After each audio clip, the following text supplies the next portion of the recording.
The correct order of design may be seen correspondingly in the works of Shakespeare and other poets worthy the name, where the essentials of a scheme are sketched in swiftly and deftly in a few short sentences, then heightened by seemingly casual but vigorous strokes of detail, the mention of 2 or 3 homely flowers perhaps, and the picture is complete. Nothing further is needed to make the abstract concrete. We breathe at once the atmosphere of the place, and its surroundings loom up through the imaginative blue mists. Amidst such vividly presented scenes, his figures speak and move. This doubtless is the highest skill of the master, and before unerring proficiency is attained, there must ensue years of ungrudging selectiveness, eliminating cherished details and non-essentials. A branch of the work which, if toilsome, is nevertheless surmounted by those who have the love and aptitude for their work, in whatever domain it lies. A garden is more confined. Right.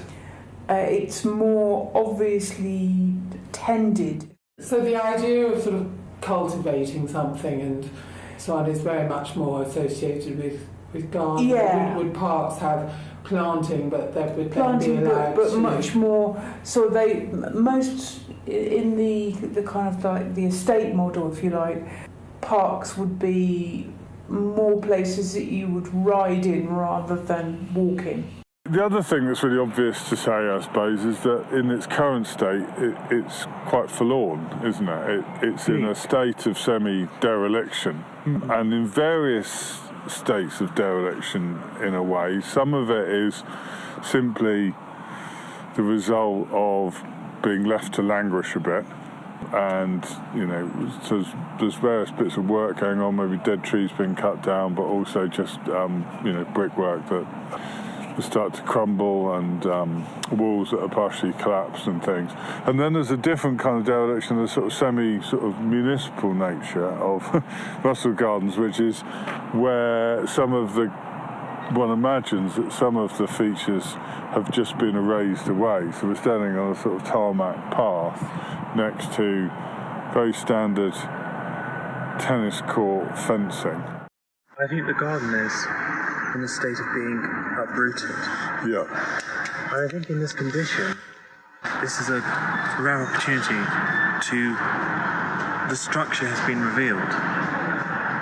The basic structure of his banks, of his volumes going up the hill, the axis.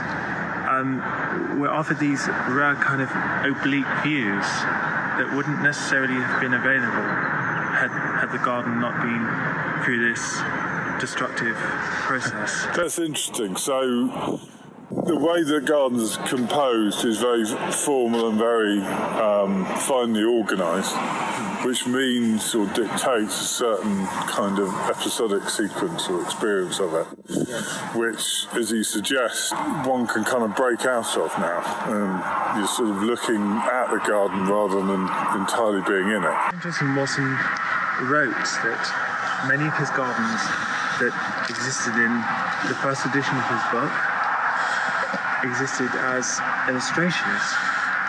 Then by the third edition, he replaces the illustrations with photographs in order to illustrate how the garden is transformed as the planting is established. As those microcultures, those beds, those bits of vegetation start to become prominent. Which is a key difference with architecture, where most architects use one set of photographs of the building when it's more or less finished, and slightly before any kind of occupation has changed it. I mean, one thinks again of those Lutyens photographs taken often for country life, were very, very formal, very beautiful black and white photographs which never contain any people. All the cliches, I suppose, of architectural photography are established in that period in a way, and the camera angle is often low down to kind of accentuate the size or scale of the building. So that's interesting that, the gardens, in a way, don't look their best when they're finished, immediately and have to be sort of re-photographed as well, because the growth and change is much more part of their concept than a house. There was an old gardener who Ralph always used to take him a bunch of daffodils every spring, because there were a lot of old daffodils here. So every spring, Mr. Weller would take Mr. Weller a bunch of Kearsney Court daffodils, and then eventually Mr. Weller died and he took them to his widow. February 1922. I started my new life, which lasted until June 1927. The position was gardener's boy, under training. Wages 10 shillings a week if suitable. After a month, 12 shillings. Apart from the greenhouse and garden, my duties were obtaining vegetable orders from the house, then gathering vegetables and fruit, washing everything, wrapping in tissue, paper, and arranging in excellent order in trugs to be inspected before going to the kitchen. Unfortunately, I wasted much time in this event because Mrs. Johnston, due to illness, was not very prompt. Mrs. Johnston wrote menu and vegetable books also.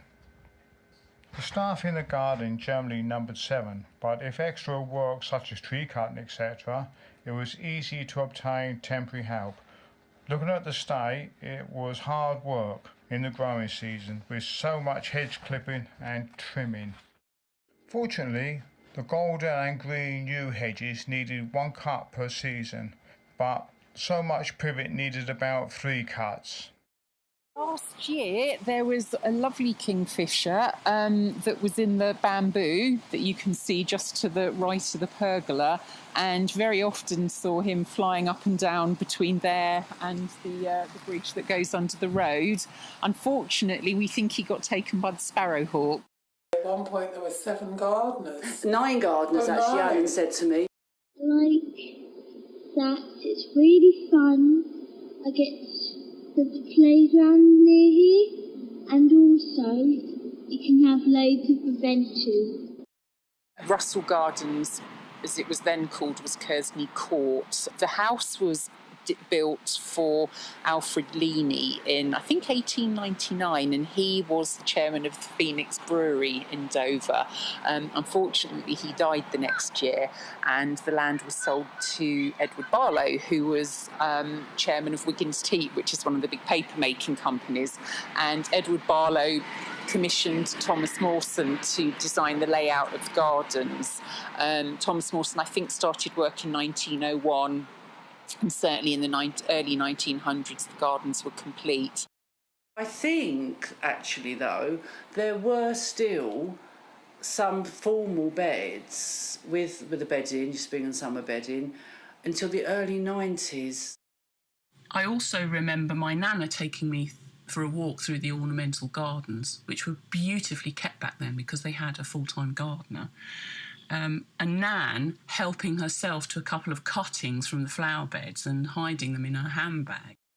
And when you go into the park, the idea is you shut out the city so you can't see it. So it's sort of a pretense of countryside.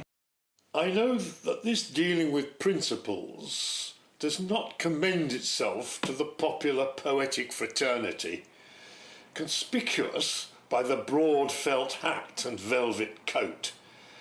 But in these days, when one style of house, which might grace the flat half-timbered districts of Cheshire and Shropshire, is propagated everywhere, irrespective of surroundings, prevailing geological formation and local traditions, and when men, having but one cut-and-dried style of garden plan, to seek to apply it alike in the country and in the suburb, utterly regardless of both house and site, it becomes necessary to contend earnestly for adherence to underlying connective and guiding principles.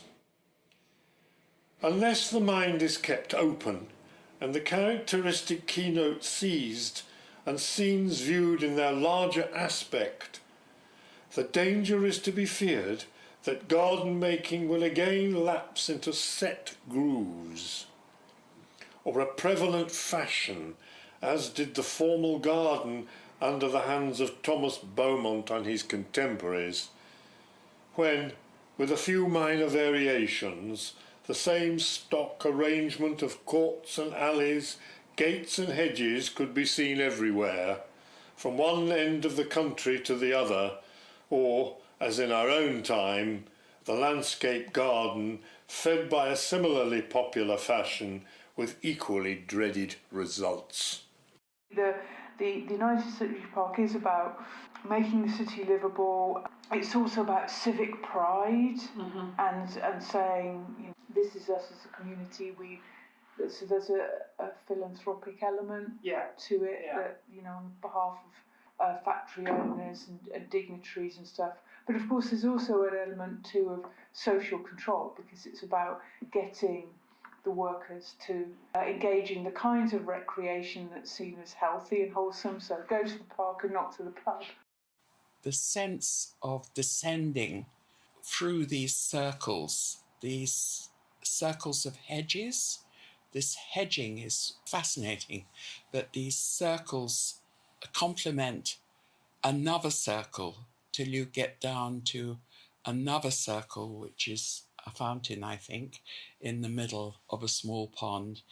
And you're looking beyond to the circle in the house or bridge, or is it a boat? It is a boathouse. A boathouse. I'm not quite sure where the boats live. Well, I think they were very small pleasure boats. I think this sense of descending is something that I just experienced. It reminds me of, say, the Villa d'Este in Italy, or any of these terraced gardens, that sense of movement through and holding the vision of what's in front of you.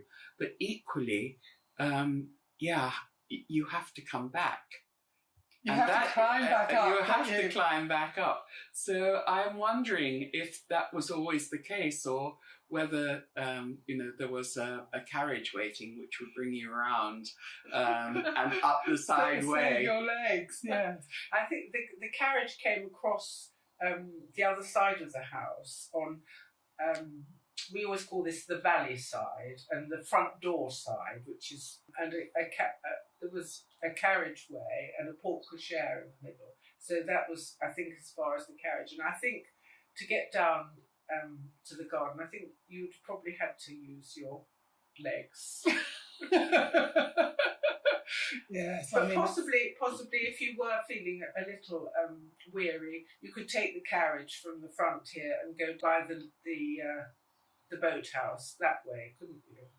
He came here in the 70s and with his first wife and his 2 children, because he wanted somewhere peaceful, because his son was not very well. So he bought this house then, and then his wife died in 1980. This bit is added when Mawson's working, but I think Mawson might design it. He was very proficient as a sort of miniature Baroque architect. He would use loads of tiny temples for his houses. That's quite interesting. What's that layout from the garden? what are all these things? Yeah. But see, these are these, but this is not. I suppose that's the. Yeah, that is the lily pond, isn't it? But it's not that shape. It's not that big. No. There were trees. Oh, is that what they are? Yeah. Because the box hedge is not original, is it? That big huge that you did. You see his colonnades. So there you go. It's just a central pavilion that's there now. So the house as built is not at all the same as these. Nothing's really the same. No. Nothing's the same. Too. Right. Also, I guess that's this quite is normal. different. Yeah, I suppose that's quite normal. I think it's rid of all of that, presumably. Brings that forward into a double flight facing each other. Yeah. I think you That's quite a weird relationship, anyway. Yeah, that's coming off strange. the window. So do you think that somebody designed this and then he came along and said, my vision for the garden needs... Because it was built the house was built first, wasn't it? It was built before the gardens were built. It's highly unlikely it was built to these plans, though, isn't it? Because it's so different. Yeah, it's built to the elevations, possibly built to those elevations, with then this section added. So a third bay and the tower added, either before or at the same time as he designs the garden, which is not built necessarily to that exact layout, but not that far from It's not. I mean, a stupid question I asked you earlier, because he has. This is in 1901. This is what he wanted, isn't it? Yeah. Do we know who the architect is who do these drawings? Are they marked on? It's signed. The firm is signed. Hayward. Worsfield and Hayward. I mean, they existed in Dover until very recently. I think we can dispense with the rumour that there are no foundations. The garden plan is by far and away the best drawing. It is there because it is by the master, and it has these wonderful little sketches of cottages. Yeah. That I think he's done in this bottom corner. Where, here? Oh, right, yes. Where he's planning stuff out, he's making changes very lightly, and so this is a working design, actually, because the pond has different lines on it. The car was very noisy. In the garden, we could hear it coming along Walkham Valley ages before it come up the drive. The chauffeur come with a family from London, 11 Wadham Gardens, Hampstead, which until 1918 was still retained. The car was a large Fiat with glass panel between driver and passengers, grey in colour with a coat of arms on the door. On one occasion, as the family were making a stay in London, it went to Palmer's, the coach builders at the bottom of Coombe Valley Road, to be sprayed blue for town use and then reverted to grey country colours on return. Getting back to my work, I was assistant to the head gardener, and he took me through all stages of seasonable work inside and out. Being a nature lover, I found the life interesting. In fact, I found that I had a good knowledge at the end of the 5-year training, which was to assist me for the rest of my life. The whole time I worked for Mr. Johnson under the head gardener, Mr. Goldfinch, I found the name of the previous owner, Mr. E.P. Barlow, coming into conversation, because Mr. Goldfinch had worked for all the people who were there connected at Kearsney Court, starting Mr. Lenny, Mr. E.P. Barlow, and later Mr. Johnston. Although many, perhaps the majority of gardens have to be content without water in their composition, it may be questioned if they are complete without it.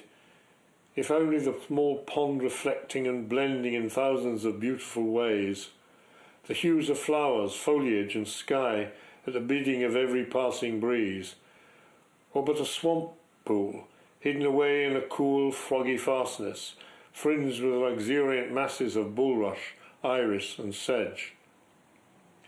In devising the forms of falling and rising water and the shape of the receptacles of stationary water, there is a vast range for fancy and the imagination. The landscape gardener, in his natural lake and waterfall, prefers the interchange of veiled and apparent forms. The scholar, inspired possibly by the classical Italian and Old English examples, prefers the elegance of the circular or geometric pond. All schools of design agree that water is desirable. The Italians in their numerous cascades, fountains and pools at the Villa d'Este, for example, the French as in the ponds of La Notre at Versailles, the Japanese and the English in their own characteristic methods. We always wanted to have A, wall garden, and B, we wanted a wildlife meadow. And a pond. So when we came here, it was just lawn. The guy or the people that had it before used to mow it within, it was just a big green space with the trees that you see. So that first year, we decided that we weren't going to do anything to the garden because we were doing quite a lot in the house. And we thought we'd just leave the grass and see what happened. Right. And it was quite spectacular. the following year. Orchids. Oh gosh, and they just Just self-seeded. yeah. Perhaps I should write what my memory retains, because it seems a long time ago. At the end of the 1800s, Mr. Lenny bought the 32 acres of woods and roughland. He started to build a house which for some unknown reason did not continue. Then Mr. Barlow showed an interest. He was part owner of Buckland Paper Mills. The big house was delightfully planned, also the grounds, as one can see at the moment, with the charming boathouse and bridges. Also the tea house. The main lake was built after the river had been diverted and stocked with plenty of fish. Mr. Barlow, with other gentlemen, were responsible for building Crabble Cricket Ground. His interest was such that he hoped his youngest son would play for Kent, but the nearest that Keith come to play a couple of matches for Kent against Oxford and Cambridge University in 1910. His scores were at Oxford 5 and 0, 1 catch, and at Cambridge just 6 runs. A gentleman who spent a lot of time with the Barlow family at Kearsney Court was Mr. K. L. Hutchins. He was killed in accident in 1916, aged 34 years. He made 20 hundreds for Kent, played in 7 test matches and made 100 against Australia at Melbourne in 1909. He also worked at the Buckland Paper Mills. Pergolas are features which lend a peculiar charm to a garden, affording delightful shade in hot weather, and when covered with Clematis montana, honeysuckles or suitable climbers form delightful and restful retreats. You can see that at once it was established and has since been torn apart and neglected, and in its spirit it's kind of died. So what would have been here where we are? So there's two bits, two sort of terraces of stuff. There's the grass bit that we're standing on, and then there's the steeper stuff, which is going up towards the gardens and the house. And because they're in a state of repair dereliction, it's difficult to know what that swathe would have been and how it might have been distinguished from this. You think this would have been manicured lawn and that would have been quite heavily planted? Well, the west side was an orchard, and all of this was designed as a continuation for one garden. And the culmination here is the view. The pavilion almost gives a sense that there could be something beyond, because we imagine that this axis, we can draw it all the way through on the neighbouring hillside, and you can imagine it continuing. I was wondering about that as well, because the road, which I think must have been there at the time, although much smaller and less dominating, it feels somewhat strange that these objects would be against that edge, I always think. And like you say, I suppose they imply something beyond themselves, but this is the end of the garden. And it sort of gives its most kind of generous aspect to the public in a funny sort of way. One might imagine it inverted, and these would be at the heart of a private garden, but actually on the edge of a private garden. They become quite public, so the fact that it's been made into a public garden, it lends itself well, and I think it makes a great park.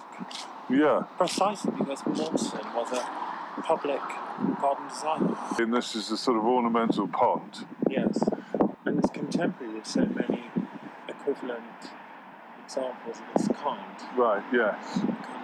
So in a funny sort of way, it's like a kind of precursor or an early example of the ornamental public park.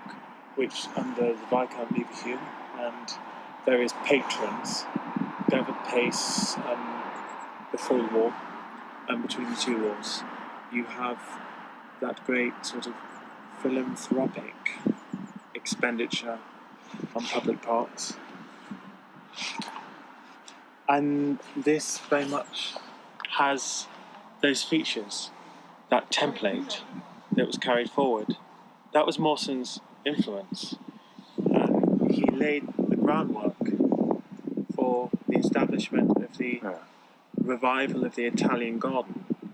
So that's interesting too, in a sense, that the fact that it's out of scale with the house and that it is far better than the house as a piece of formal design is interesting in the way that also sort of prefigures its use of something. It feels like it's a public gesture which finds a much better home as a park than it does as a private garden.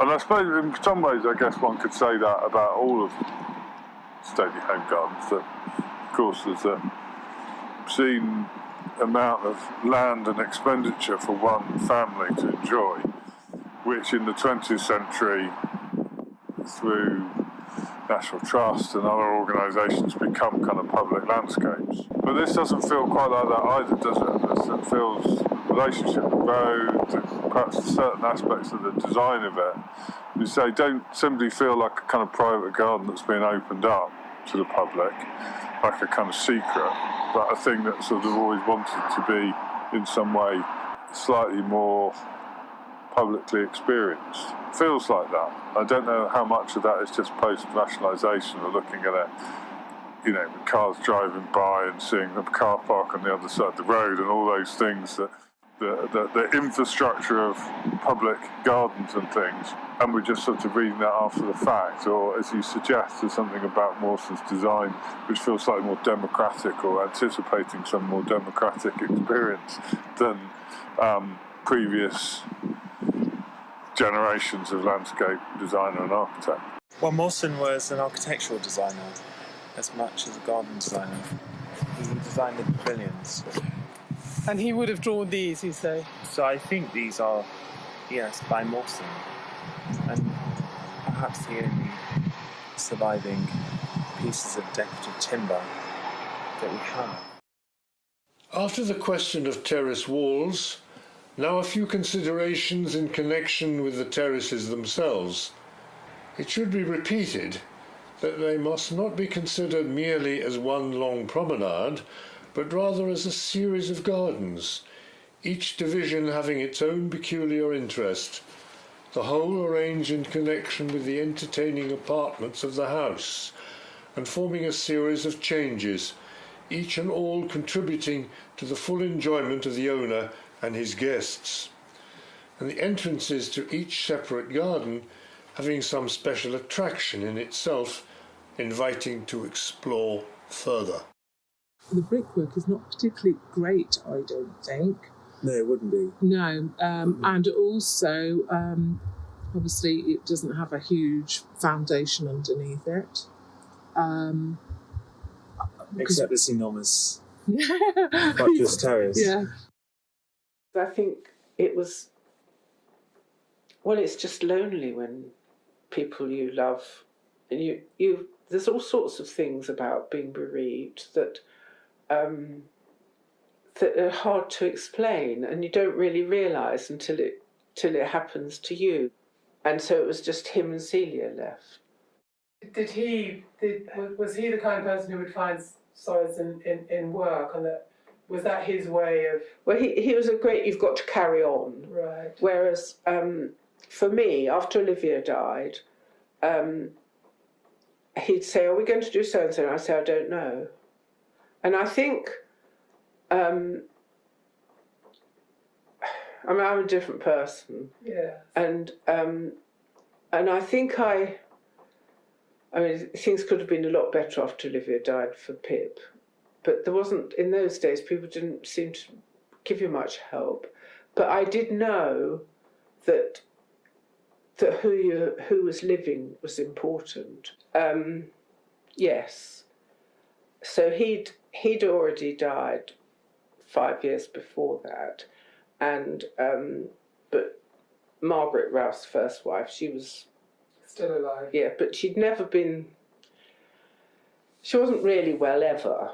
She'd had trouble with kidneys and things, and she'd had mastectomy, and so the picture for Ralph was that he was in his mid-40s, and he'd got Celia, who was at Dover Girls, and she was probably what you'd call year 11 by then, 10 or 11, and Margaret was really, because she wasn't very well, I think going up and down to London with Matthew had been very hard work, and I suppose they were all still grieving, which at the time I didn't really quite understand that, because to me then at the age I was, sort of 5 years ago he died, I didn't quite realise that. But then when I first knew him, I didn't really know all this, and he was quite. His secretary was very protective and didn't like people to ask too many things. But anyway, William and Olivia went to his school, and Olivia was absolutely hilarious about it, because after a couple of weeks she said, "Mum," she said, "I'm just wasting my time." Oh. And how was it? Was she having headaches and things? Yeah, she had headaches. Yeah. She was at guide camp and she had a headache, and they didn't really know what it was. And then she had a headache at home. They didn't quite pick up the brain tumour. They just thought she'd got raised pressure and said it might be a brain tumour. And the headaches would be in bed. Right. And so when she was lying down. Yeah, and then when she got up, they would improve. Right. So she'd end up sort of going to school. And so they put a shunt in.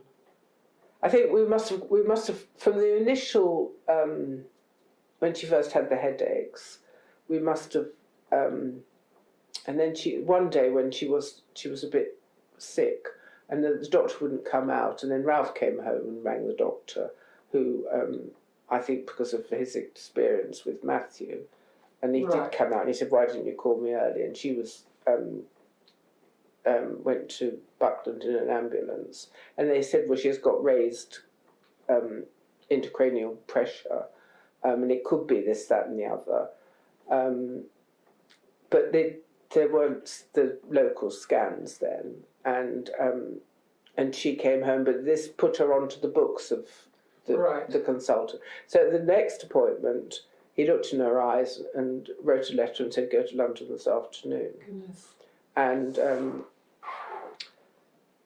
And it was, so then she did have a scan, and they said, "We'll put a shunt in," and it's it's likely to be a non-malignant tumour, and it's on her pituitary gland, and so they put the shunt in, and she had a course of radiotherapy. So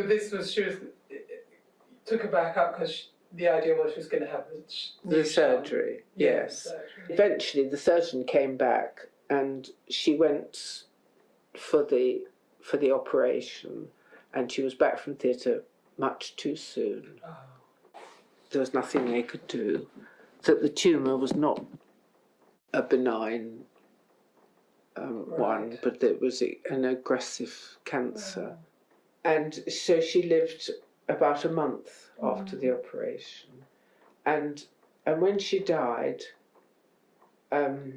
we came home, and it was nice to come home to here, to a place where there was peace. And when it was her funeral, I didn't know that much about funerals. My mother died, but and because we were part of the church, that wasn't difficult, and because we believed that she'd gone somewhere to a good place, that wasn't hard. So that didn't. I was never angry in the way that Ralph had been angry. I know that you said when you first came here, you felt a bit, coming in as the second wife into the same house as Margaret.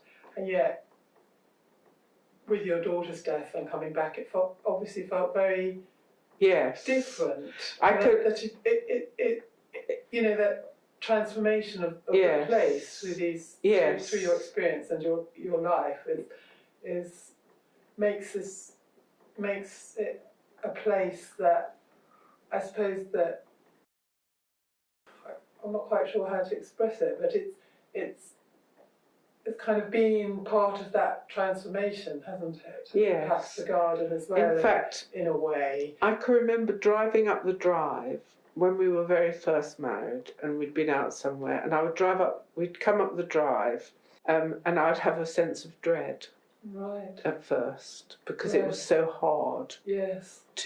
And it was lonely. Yes. And it was, especially when in the September after we were married, when Cedar had gone to London, and the others had all gone to school, and I would sit here, surrounded by things that weren't really mine, and I'd feel lonely. So when did the sort of dread bit, as you were driving up the driveway, how did that sort of gradually change? Yes, it did. Yeah. It did, But was that sort of a bit imperceptible, or sort of? Yes, probably. Yeah. Probably. But I do remember when we came home, and it must have gone long before this. Yes. But I can remember coming home after Olivia died, and it was because we had to go round. She died in the wee small hours, and so we had to wait till the registry office opened, and go and register the death in London, and then we drove home, and probably got here. I don't know. It was a miserable February. She died on February the 6th, and drove home. Probably sort of 10 o'clock in the morning or something, and coming up the drive, and I hadn't been here for over a month, and it was a feeling of coming home. I mean, coming home without her, but coming home to a place where I belonged. Yeah. After Olivia died, I found things like deadheading, the caring. Yes. It was the caring. Yes. And I think, because I find caring, I'm not saying I'm a saint or anything, but caring is a nice thing to do. And when you care for a plant, it responds. And the sense of doing something which goes on, and also with gardening, it's not a great fear about doing it wrong, because I sometimes say to Ben now when I'm showing him things in the garden, I say, well, cut half of it back and see what happens, and then if it works out good, you can do the other half. And that sense of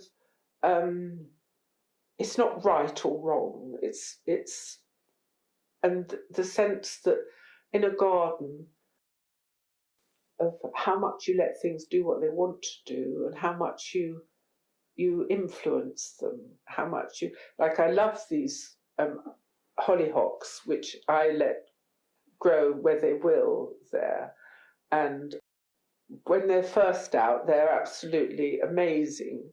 Like that oak tree growing in that pot. To say, it's just like your oak tree, isn't it? It's found its place and it's going to grow there, and seems quite happy there at the moment. And actually, there's a sort of I find what's so really there's kind of independence about the seed, exactly, finding its place, but also at the same time it needs nurture. Yes.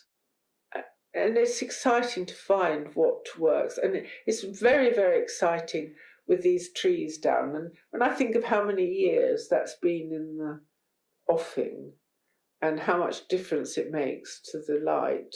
And yes, it must. I mean, must be huge difference to the light. Amazingly different. Yeah. And to be when you're down on we call it the D. As you're looking down, the right-hand side was always so in shade and so claggy and heavy, and so Ralph, who was very keen on symmetry, would want it to be balanced, but it would never do that because it was the conditions topography on was, two sides are so different. Yes, and the slopes is different on both sides, so add it all together and it was hopeless. Yes, isn't it funny how I think that's the thing with gardens, isn't it? You want to kind of try and impose this order on them, but they will do their own thing. They do. Ralph was a great one for imposing order. I had a huge weeping fig that used to stand in the window here all the winter and go outside in the summer. And when I was trying to sell the house, I gave it to next door because I thought, people don't normally have trees in the house. But Ralph would, he'd put wire on it to make it go where he wanted it to go. And in gardens, there's room for a bit of that, but there's room for letting things be.